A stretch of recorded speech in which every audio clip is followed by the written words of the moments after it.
Hi, ഞങ്ങൾ medical reps field work ചെയ്യുന്നവരാണ്. അപ്പോൾ ഞങ്ങളുടെ ഫുഡും എപ്പോഴും വെളിയിൽ നിന്നായിരിക്കും. അപ്പോൾ ഞങ്ങൾ കൂടുതൽ ചൂസ് ചെയ്യുന്നത് അഫോർഡബിളായതും എന്നാൽ നല്ലതുമായ ഫുഡ് സ്പോട്ടായിരിക്കും. അങ്ങനെ ഞങ്ങൾ തൊടുപുഴയ്ക്ക് വർക്കിന് പോകുമ്പോൾ സാധാരണയായി പോകുന്നൊരു ഹോട്ടലാണ് കാസിം ഖാൻ്റെ കഞ്ഞിക്കട. തൊടുപുഴയിൽ നിന്ന് സെൻറ്റ് മേരീസ് ഹോസ്പിറ്റലിലേക്ക് പോകുന്ന വഴിക്കാണ് ഈ കഞ്ഞിക്കട ഇരിക്കുന്നത്. ഈ കഞ്ഞിക്കട ഒരു ഹിഡൻ പ്ലേസിലിരിക്കണമെങ്കിലും ഹോട്ടലിൽ എല്ലാവർക്കും അറിയാവുന്നൊരു സ്ഥലമാണ്. ഇവിടുത്തെ മെയിൻ ഐറ്റം എന്ന് പറഞ്ഞാൽ കഞ്ഞിയും പിന്നെ ചട്ടിച്ചോറുമാണ്. അതിൽ ഞാൻ സാധാരണ കഴിക്കുന്നത് ചട്ടിച്ചോറാണ്. വെറും 150 രൂപയുള്ളൂ ഇവിടുത്തെ ചട്ടിച്ചോറിന്. എന്നാൽ ഓവർ ഐറ്റംസ് ഒന്നും ഇല്ലെങ്കിലും എല്ലാം ഉള്ളതെല്ലാം അടിപൊളി സാധനങ്ങളാണ്.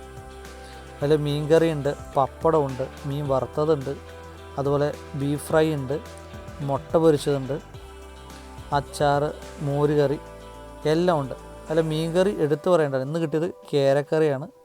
അടിപൊളി മീൻ ചാറ്, അടിപൊളി മീൻ കറി. ഇത് എനിക്ക് തോന്നുന്നു ഈ ഒരു റേറ്റിൽ ഈ നമ്മുടെ ഈ നാട്ടിലെങ്ങും ഇതുപോലെ നല്ലൊരു ചട്ടിച്ചോറ് ഞാൻ കണ്ടിട്ടില്ല. എന്തായാലും നിങ്ങൾ ഒന്ന് കഴിച്ചു നോക്കണം. എന്തായാലും തൊടുപുഴ ഭാഗത്തായിട്ട് പോകുമ്പോൾ ഈ കാസിം ഖാൻ്റെ കഞ്ഞിക്കടയിൽ ഒരു തവണ ട്രൈ ചെയ്ത് നോക്കും. നിങ്ങളും അവിടുത്തെ ഫാനായി മാറും. എന്തായാലും ആ ഒരു മീൻ ചാറ് ഒഴിച്ച് ആ ഒരു ബീഫ് ഫ്രൈ ഒക്കെ എടുത്ത് ആ ചോറ് കഴിക്കുമ്പോൾ തന്നെ പ്രത്യേക ഒരു ടേസ്റ്റാണ്. അതുപോലെ തന്നെ നമുക്ക് രണ്ടാമതും അവർ കറികളും ചോറും തരുന്നതാണ്. നിങ്ങളെല്ലാവരും ഒന്ന് ട്രൈ ചെയ്ത് നോക്കുക, എല്ലാവർക്കും ഇഷ്ടപ്പെടും. എന്തായാലും one of the best place. Thank you.